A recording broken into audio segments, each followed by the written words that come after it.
ਸਤਿ ਸ਼੍ਰੀ ਅਕਾਲ। ਤੁਸੀਂ ਜੁੜੇ ਹੋਏ ਹੋ ਪੰਜਾਬੀ ਰੇਡੀਓ ਯੂਐਸਏ ਦੇ ਨਾਲ ਤੇ ਇਸ ਵੇਲੇ ਦੀ ਵੱਡੀ ਖਬਰ ਕੈਨੇਡਾ ਦੇ ਵਿੱਚੋਂ ਆ ਰਹੀ ਹੈ।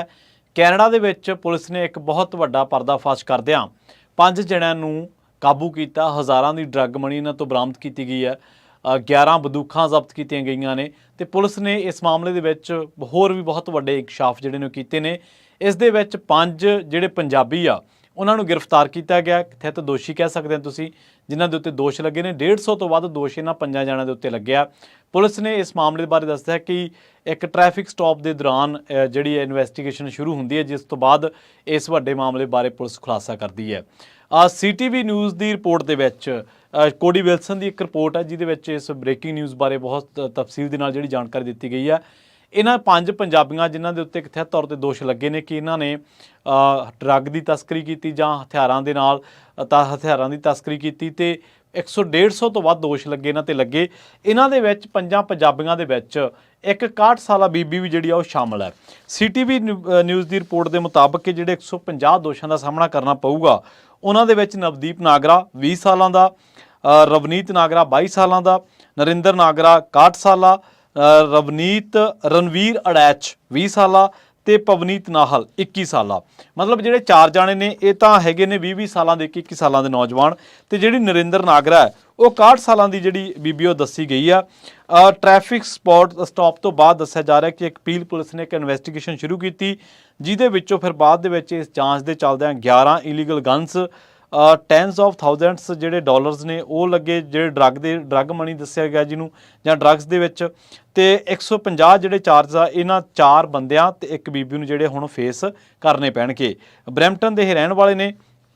ਪੀਲ ਰੀਜਨਲ ਪੁਲਿਸ ਨੇ ਇਹ ਵੀ ਗੱਲ ਦੱਸੀ ਹੈ ਇੱਕ ਪ੍ਰੈਸ ਕਾਨਫਰੰਸ ਦੇ ਵਿੱਚ ਕਿ ਮਿਸੀਸਾਗਾ ਦੇ ਵਿੱਚ ਜਿਹੜੀ ਇਹ ਇਨਵੈਸਟੀਗੇਸ਼ਨ ਚੱਲ ਰਹੀ ਸੀਗੀ, ਪ੍ਰੋਜੈਕਟ ਸਲੈਜ ਹੈਮਰ ਸੀਗਾ ਕੋਈ, ਜਿਹਦੇ ਤਹਿਤ ਇਹ ਕਾਰਵਾਈ ਕੀਤੀ ਗਈ ਹੈ। ਤੇ ਜੁਲਾਈ ਦੇ ਵਿੱਚ ਇਹ ਪ੍ਰੋਜੈਕਟ ਸਲੈਜ ਹੈਮਰ ਉਹ ਸ਼ੁਰੂ ਕਰਦੇ ਆ, ਜਿਸ ਦੇ ਵਿੱਚ ਉਹ ਟ੍ਰੈਫਿਕ ਸਟਾਪ ਤੋਂ ਇੱਕ ਜਿਹੜੀ ਜਾਂਚ ਆ ਉਹ ਸ਼ੁਰੂ ਹੁੰਦੀ ਆ।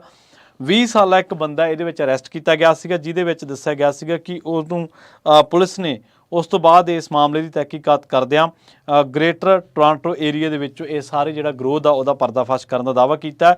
ਟੋਰਾਂਟੋ ਏਰੀਆ ਜਿਹੜੇ ਸਾਰਜੈਂਟ ਨੇ ਕ੍ਰਿਸ ਫਾਇਓਰੀ, ਉਹਨਾਂ ਨੇ ਇਸ ਗੱਲ ਦਾ ਹੀ ਦੱਸਿਆ ਕਿ ਅਸੀਂ ਇਹਨੂੰ ਲੀਡ ਕਰ ਰਹੇ ਸੀ ਇਸ ਆਪਰੇਸ਼ਨ ਨੂੰ। ਤੇ ਨਾਲ ਹੀ ਉਹਨਾਂ ਨੇ ਦੱਸਿਆ ਕਿ 3 ਘਰਾਂ ਦੇ ਵਿੱਚੋਂ ਜਿਹੜੀ ਇਹਨਾਂ ਨੇ ਸਰਚ ਵਾਰੰਟ ਤੋਂ ਬਾਅਦ ਤਲਾਸ਼ੀ ਲਈ ਆ, ਉਹਦੇ ਵਿੱਚੋਂ ਵਾਟਰਲੂ ਜਿਹੜਾ ਇੱਕ ਇਲਾਕਾ ਸੀਗਾ, ਉੱਥੇ ਇੱਕ ਫੈਸਿਲਿਟੀ ਸੀਗੀ, ਸਟੋਰੇਜ ਫੈਸਿਲਿਟੀ ਕੈਲੇਡਨ ਦੇ ਵਿੱਚ।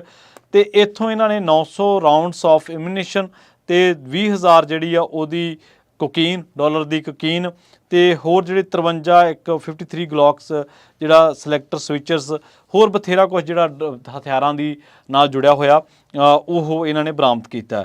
ਜਿਹੜੇ ਇਹਨਾਂ ਨੂੰ ਦੱਸਿਆ ਗਿਆ ਕਿ ਜਿਹੜੀਆਂ 11 ਬੰਦੂਕਾਂ ਬਰਾਮਦ ਕੀਤੀਆਂ ਨੇ, ਇਹਨਾਂ ਦੀ ਵੀ ਮੋਡੀਫਿਕੇਸ਼ਨ ਜਾਂ ਇਹਨਾਂ ਨੂੰ ਵੀ ਹੋਰ ਹਥਿਆਰਾਂ ਦੇ ਵਿੱਚ ਜਿਹੜਾ ਉਹ ਤਬਦੀਲ ਕਰਨਾ ਸੀਗਾ।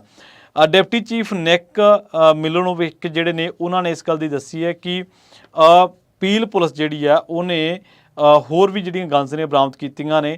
ਤੇ ਇਹ 2023 ਤੋਂ ਬਾਅਦ ਇੱਕ ਬਹੁਤ ਵੱਡੀ ਜਿਹੜੀ ਆ ਉਹ ਕਾਮਯਾਬੀ ਪੁਲਿਸ ਨੇ ਦੱਸੀ ਆ।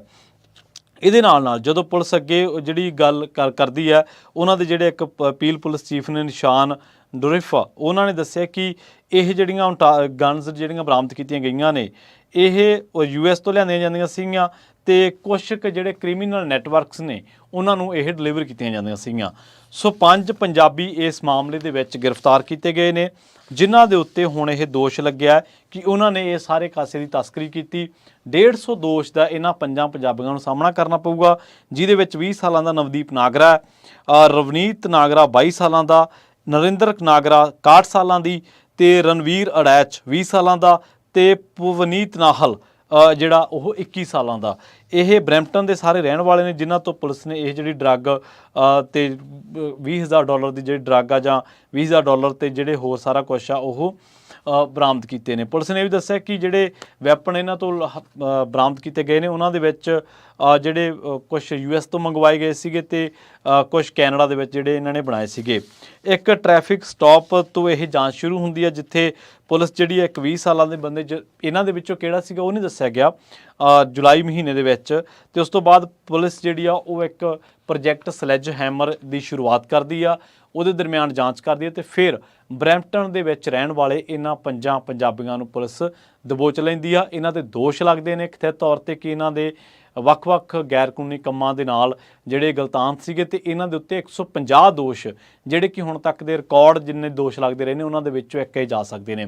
ਕੈਨੇਡਾ ਦੇ ਵਿੱਚ ਪਹਿਲਾਂ ਵੀ ਪੰਜਾਬੀ ਭਾਈਚਾਰੇ ਦੇ ਨਾਲ ਸੰਬੰਧਿਤ ਕੁਝ ਲੋਕ ਜਿਹੜੇ ਨੇ ਉਹ ਇਹਨਾਂ ਮਾਮਲਿਆਂ ਦੇ ਵਿੱਚ ਦੇਖੇ ਸੀਗੇ, ਇਹਨਾਂ ਮਾਮਲਿਆਂ ਦੇ ਵਿੱਚ ਦੋਸ਼ੀ ਪਾਏ ਗਏ। ਕਈਆਂ ਨੂੰ ਡਰੱਗ ਦੇ ਨਾਲ ਗ੍ਰਿਫਤਾਰ ਕੀਤਾ ਗਿਆ, ਕਈ ਡਰੱਗ ਦੇ ਨਾਲ ਜਦੋਂ ਗ੍ਰਿਫਤਾਰ ਹੋਏ ਤੇ ਉਸ ਤੋਂ ਬਾਅਦ ਅਦਾਲਤ ਦੇ ਵਿੱਚ ਦੋਸ਼ੀ ਕਰਾਰ ਹੋਏ ਤੇ ਬਹੁਤ ਵੱਡੇ ਪੱਧਰ ਤੇ ਕੈਨੇਡਾ ਦੇ ਵਿੱਚ ਇਸ ਟਾਈਮ ਡਰੱਗ ਤੇ ਕੈਨੇਡਾ ਦੇ ਵਿੱਚ ਪੰਜਾਬੀਆਂ ਦੇ ਇਹਨਾਂ ਜਿਹੜੇ ਇਹੋ ਜਿਹੀਆਂ ਗੈਰ ਕਾਨੂੰਨੀ ਕਾਰਵਾਈਆਂ, ਗਤੀਵਿਧੀਆਂ, ਸਰਗਰਮੀਆਂ ਉਹਨਾਂ ਦੇ ਵਿੱਚ ਗਲਤਾਨ ਹੋਣ ਦੀਆਂ ਜਿਹੜੀਆਂ ਖਬਰਾਂ ਆਪਾਂ ਤੁਹਾਡੇ ਨਾਲ ਸਾਂਝੀਆਂ ਕਰਦੇ ਰਹੇ ਹਾਂ। ਸੋ ਇੱਕ ਵਾਰ ਫਿਰ ਪੀਲ ਪੁਲਿਸ ਨੇ ਇਸ ਪ੍ਰੋਜੈਕਟ ਸਲੈਜ ਹੈਮਰ ਦੇ ਨਾਲ ਇੱਕ ਬਹੁਤ ਵੱਡੇ ਪਰਦਾਫਾਸ਼ ਕਰਦਿਆਂ ਇਹ ਦਾਅਵਾ ਕੀਤਾ ਕਿ 5 ਜਣਿਆਂ ਨੂੰ ਅਸੀਂ ਗ੍ਰਿਫਤਾਰ ਕੀਤਾ, 11 ਬੰਦੂਕਾਂ ਇਹਨਾਂ ਤੋਂ ਜ਼ਬਤ ਕੀਤੀਆਂ ਨੇ ਤੇ ਹੋਰ ਵੀ ਜਿਹੜੇ ਡਰੱਗ ਆ ਉਹ ਇਹਨਾਂ ਤੋਂ ਜ਼ਬਤ ਕੀਤੀ ਗਈ ਹੈ। ਕੋਕੇਨ ਦਾ ਉਹਨਾਂ ਨੇ ਨਾਂ ਦੱਸਿਆ ਤੇ ਇਹ ਜਿਹੜੇ ਲੋਕ ਨੇ, ਇਹ ਜਿਹੜੇ ਕ੍ਰਿਮੀਨਲ ਨੈਟਵਰਕਸ ਆ ਉਹਨਾਂ ਨੂੰ ਇਹ ਜਿਹੜੀਆਂ ਸਾਰੀਆਂ ਚੀਜ਼ਾਂ ਉਹ ਮੁਹੱਈਆ ਕਰਵਾਉਂਦੇ ਸੀਗੇ। ਜਲਦ ਹਾਜ਼ਰ ਹੋਵਾਂਗੇ ਇੱਕ ਹੋਰ ਨਵੀਂ ਰਿਪੋਰਟ ਦੇ ਨਾਲ। ਬਹੁਤ ਬਹੁਤ ਧੰਨਵਾਦ।